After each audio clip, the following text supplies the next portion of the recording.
In this review, I'll be checking out the Tbox UHD from CarlinKit. This is another Android AI box for CarPlay and Android Auto car systems. Offers an Android 13 operating system, the ability to watch YouTube, Netflix, and any other Android-based app on your CarPlay or Android Auto display. It does have HDMI out, so you can actually power an additional screen in your car and send its content feed to that display. It has dual Bluetooth support for remotes and controllers, and it features a slightly different Qualcomm 660 chipset, and I'll go over what that actually means a little bit later in the video. It also features USB, SIM card and TF card support too. Okay, so that's a brief summary of the Tbox UHD. Let's check out what comes inside the box. Okay, so here's what you get inside the box. You get a user manual that tells you how to connect everything to it, how to get it connected to your CarPlay or Android Auto display, as well as update it. You get the Tbox UHD box itself. There are two ways to power the box. You either got USB-A to C for traditional CarPlay ports. We've got USB-C to C for more modern CarPlay ports. You get a SIM card removal tool, and you also get a full-size HDMI connector to a mini HDMI connector, I think it is, to connect this to the box and output its HDMI feed to a secondary display. Looking over the box then, it's slightly different to what we've seen from CarlinKit. It's got obviously a white exterior this time. We've got some CarlinKit branding on the very front there, and underneath here is where it illuminates once it's being powered. There's nothing on the bottom there, and on the back we've got some passive grills there for cooling. On one side we've got the USB-C input port for power, nano SIM card slot here for supplying the adapter internet, as well as a TF card slot for expanding on its media and internal storage. Over on the other side, we've got a USB-A input port. Usually it's either TF card or USB, but they've decided to include both. And this helps for updating the adapter using USB drive, but you can also plug in a USB thumb drive with media on it and play back music and video from this port as well. Now, when I got this device, it's been covered with a transfer sticker. And if you were to remove this, it reveals a mini HDMI port. So basically you would connect the supply cable into this side, and then you can either run a full-size HDMI cable to a rear display feed if you've got one in your car, or if you've got a connection in your center console or glove box, you can simply connect it and get that feed to the rear displays instead. Now, being HDMI out, you could potentially operate this adapter on a TV display, and I'll be trying that out and showing you now if that's even possible. Spec-wise, it comes with 8GB of RAM, 128GB of storage. It runs Android 13, but it comes with a Qualcomm 660 chipset. Now, I'll put up on screen what that actually means in terms of its benchmarks and how it performs. And you can see that it basically sits in between the MMB 5.0, which has a 6225 chipset or 680, and the earlier models that we were seeing in earlier months, the 6125 chipset. So it's just slightly improved, and it does have a different GPU, which does benchmark a little bit better than the 6125s and the 662 chipsets found in AI boxes that were selling some months ago. But the GPU is clocked slightly slower, so performance might get hindered a little bit there. Okay, so that's a brief summary from the Tbox UHD. I'll get everything loaded onto this adapter, and then I'll jump in the car and show you how well everything performs. Okay, so I'll see you over there. Right, so we're in the Golf, and we've got our CarlinKit Tbox UHD here, ready to get connected. We're going to connect it and see how quickly it takes to boot up. We'll connect now.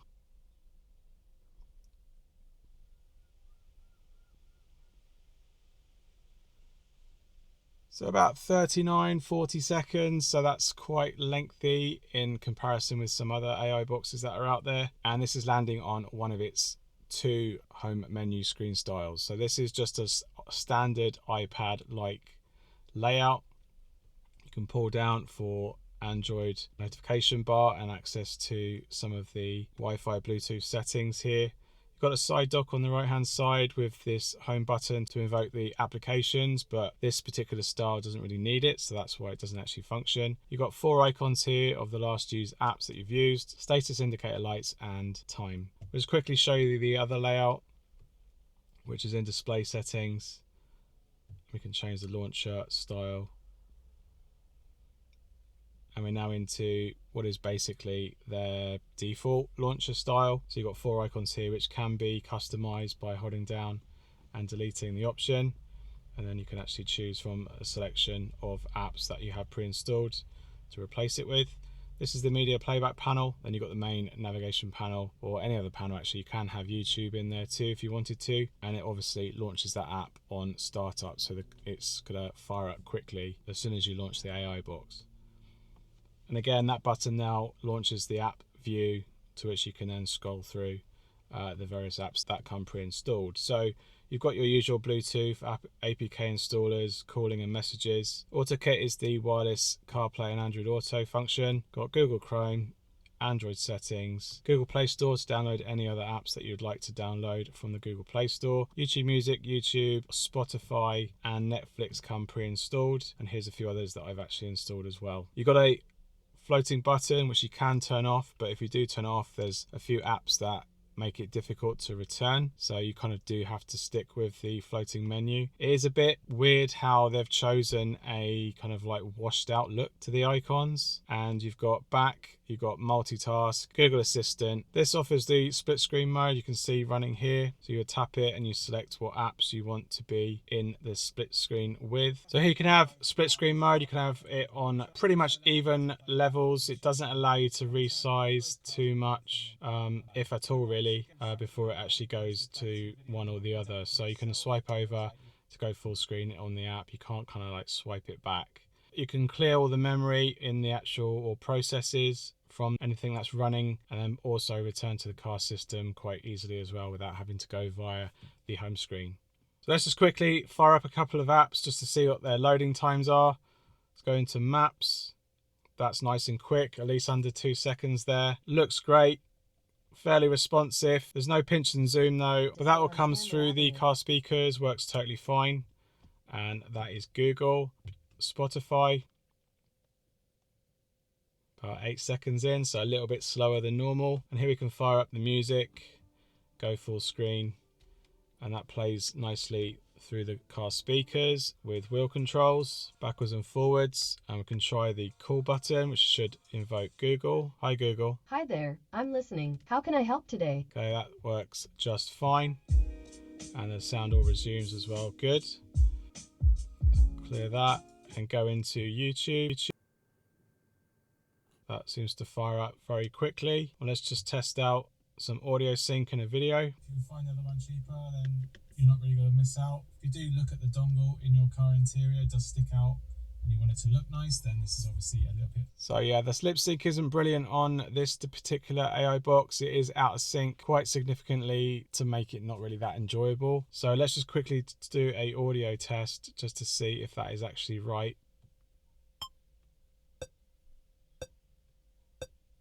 So it's in the 400 to 500 millisecond out, confirming that there is quite a bit of a delay in the YouTube app over some other AI boxes. That could be the CPU or GPU. Not really 100% sure what that would be, but seeing that other AI boxes handle it no problem, so it's just the trait of potentially the CPU that's inside. Let's just try Netflix and see if it's the same. And we're in, and it loads up fairly well with the tiles being loaded in over Wi-Fi quite well. Let's test some lip sync on this one. The overtake on Valtteri created this spark and this tension between the two of us. That was committed, it was brave, it was brilliant. Okay, that works, all stereo working fine as well. I'd say that lip sync is slightly off on this, so again, not the best that you can get in terms of video streaming on an AI box. So not a solid pass for video watching, unfortunately, considering it's tagged as a UHD adapter. But you do have the HDMI out, so you can plug that in and actually have it in headrests in the back of a car if you've got HDMI support in your car. Use it in the house, use it on a desktop monitor or a TV. That's an option as well. But the lip syncing in a car, depending on your car system setup, that could have a delay incurred over coming out your speakers, just purely down to how your car system is set up. Gaming in general works out very well. There is a common issue with the CarlinKit platform in that sometimes the sound doesn't actually play out properly, and you have to basically come out of this, go into Spotify, play some audio, head back into the game, and then go back into Spotify, pause it, and once you're back in the game, the audio will go back to normal. So that's just the workaround, but it is a common trait that I find with the CarlinKit adapters.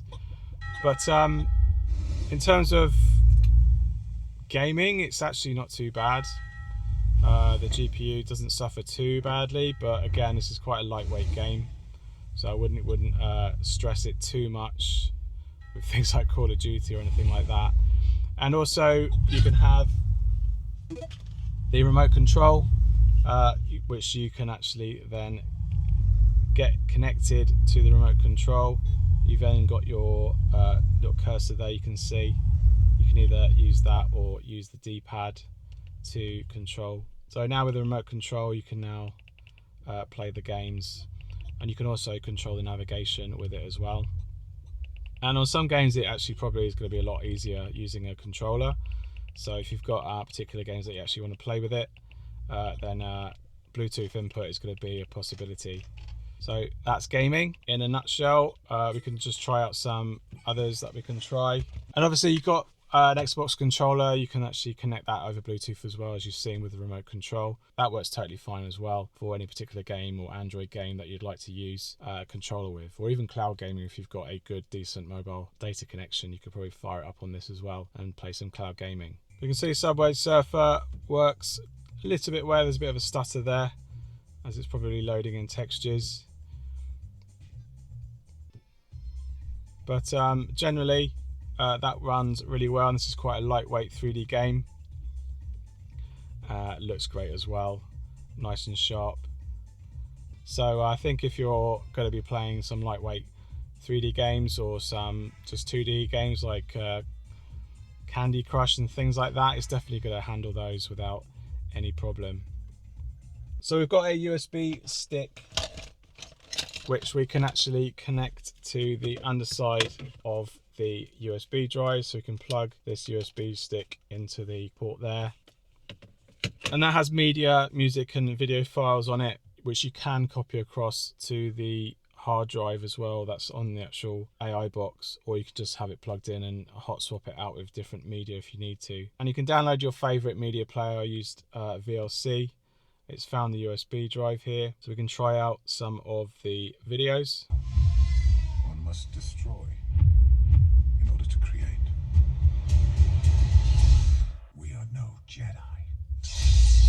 Okay, a little bit again out of sync. So that could just be the general way this CPU works, really. Just the video streaming playback is just a little bit underperforming there. So I really probably wouldn't recommend this for video streaming on all cases, but it could just be my system. Your environment, your car system could vary differently to this, but I've had adapters that do work just fine on my car system, so maybe this isn't as versatile as some others. So as for wireless CarPlay and Android Auto, it uses the AutoBox app here, which has a few more additional options over other things like speed play and multiplay. You've got microphone gain controls. You can quickly access the devices, so you do have some multi-user support, but it's not at all anything related to a good solution. So we're going to connect to an iPhone, and for that we go into the Bluetooth settings and select UHD. So we need to open the Wi-Fi hotspot. So we need to turn that on. It's not doing it automatically, sadly. We'll go back into AutoKit, use for CarPlay. And we're into CarPlay, and that all looks good. It's using the high resolution, so it looks fairly good. I'd say the interactivity obviously isn't as good as a wireless adapter, at least the new ones that we've been looking at, the fast ones. So the experience is going to be a lot worse because we're going through an Android layer. But once you're in there, it's fairly responsive. It does the job. It does wireless CarPlay, which is kind of like what most people would want to use it for. So it ticks that box at least, and the interactivity is not too bad. And just generally, it does look a little bit washed out, as some AI box streamers do, compared to dedicated wireless adapters who do it a bit better. But you have all your audio working just fine. Here we are, back in the hot, muggy streets of New York. So that works fine. Sounds good as well. You've got the wheel controls, as well as Triggering Siri. Send an audio message to test. Hi, this is Anthony from CarPlayLife.com, and this is an audio test using the CarlinKit Tbox UHD, and this is an audio test. That sounds good, very clear. It's obviously using Wi-Fi calling, so it's going to be a little bit better quality. Sounds good to me. Let's try a call test. Hello? Hello? Hello? Hello? Hello? Hello? Hello? Hello? Hello? Okay, not the best I've experienced. There is a slight delay there of about 1.5 seconds. So not the best I've experienced on CarPlay at the moment, at least. So that's CarPlay. Let's go over to Android Auto and see how well that performs. So we're going to pair a new device. Here it is here. So we're going to tap here and go on to connect.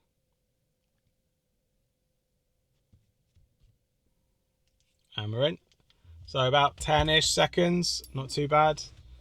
Looks great, not squashed at all from the looks of it, slightly, but not a big deal. Looks sharp is the most important thing. And if we go into here, there is a bit of a lag there, but seems to work okay. Pinch and zoom's not working as it has done on other apps, so that could be AutoKit perhaps. So that's a bit of a detriment. Let's try the audio. Wheel controls work okay. Calling. Hey Google. Hi, what can I do for the best person in the world? Okay, that works. Let's try calling. Hello? Hello? Hello? Hello? Hello? Hello? Hello? Hello? Hello? Hello? Okay, so that works a little bit better than CarPlay. Slightly less lag, but I think that's just general Android Auto versus CarPlay.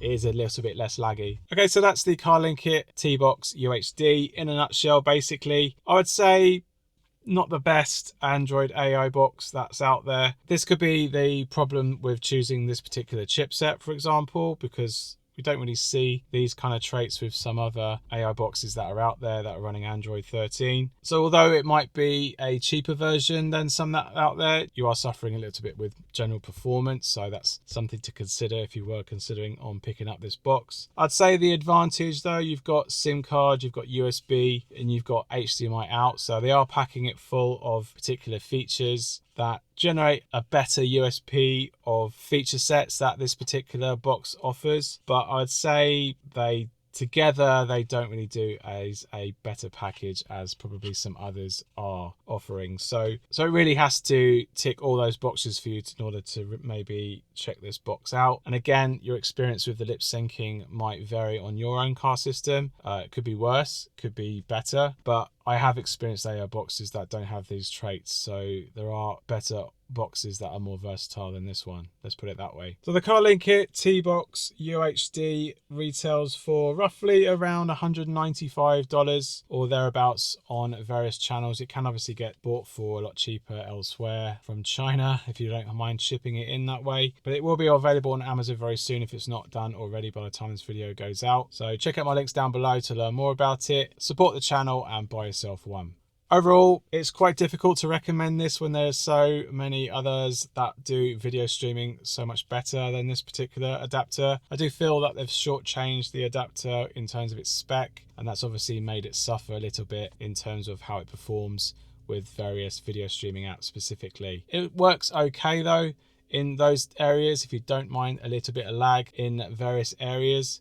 But we've seen CarPlay and Android Auto work well wirelessly. However, there is a few slight delay in its general operation as well. So factor that in mind and just get an idea as to what you actually want out of an adapter. If you do want HDMI out, you want USB as well as TF and SIM card support, this basically ticks all those boxes, but at the compromise of its performance and how it does it as a whole package. So do bear that in mind if you're considering on picking up this box, and hopefully I'll get a much better and more accurate full roundup of AI boxes for video streaming on this channel soon. So make sure that you subscribe to that. When I have that available, you'll soon find out. So an okay box that is suffering with its spec, and it's probably priced accordingly as well, so do factor that in. Okay, that's all for now. Thanks for watching, and I hope you found this video helpful. Give us a thumbs up if it has, and let me know in the comments down below if you have any questions about this Tbox UHD from CarlinKit, and I'll do my best to answer them. You can support the channel by sending us a super thanks along with your comment or question.